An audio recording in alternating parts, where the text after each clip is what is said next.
compassion. Apporter de la compassion, de l'empathie. Donc, c'est de l'immersion en fait.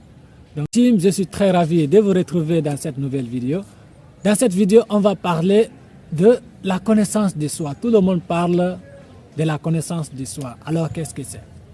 On dit il faut te connaître, il faut te connaître. C'est quoi?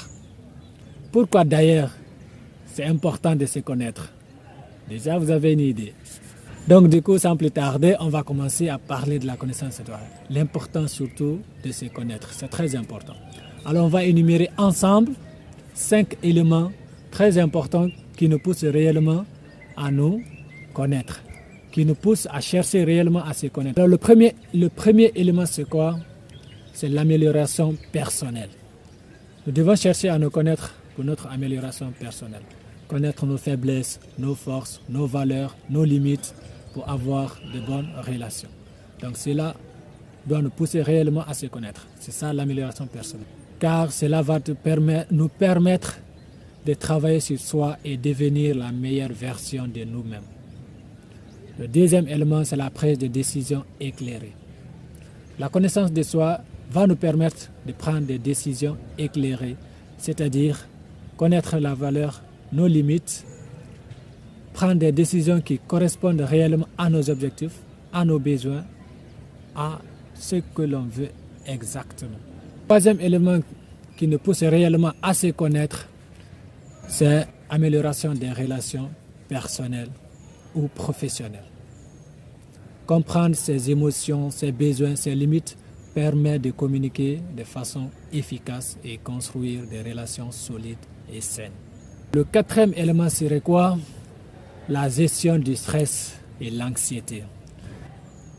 La connaissance de soi va te permettre réellement d'identifier les sources de stress et d'anxiété et pouvoir élaborer des stratégies pour mieux gérer ces stress et l'anxiété.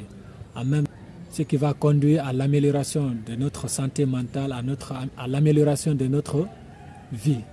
Donc, voici l'un des éléments aussi qui doit nous pousser réellement à nous connaître soi-même. Le cinquième et dernier élément que j'aimerais discuter avec vous serait quoi? Le développement de l'empathie et de la compassion.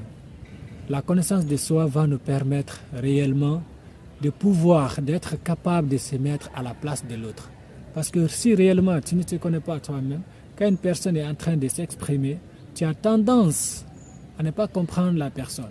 Mais si réellement toi aussi tu te connais, là, la personne qui est en face de toi, tu pourras être à mesure, être capable de se mettre à la place de la personne, de voir la manière dont la personne voit, d'essayer de penser comme la personne. On appelle ça de la compassion.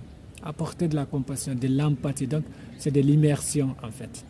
Donc, s'immerger dans le monde de la personne auquel on écoute par exemple. Donc, le cinquième élément, c'est ça. Ça va te permettre de développer l'empathie et la compassion. Donc, c'était les 5 éléments que j'avais à vous partager concernant la connaissance de soi. C'est en quoi réellement nous devons nous baser, qui doivent nous pousser réellement à connaître notre moi, notre intérieur, pour pouvoir entretenir de bonnes relations professionnelles, amicales et amoureuses. Et voilà, c'est la fin de cette vidéo. Si tu as aimé la vidéo, n'hésite pas de liker, de t'abonner si c'est la première fois. Ici, on parle de relations humaines et de développement personnel et de partager. Je te dis à très bientôt pour les prochaines vidéos.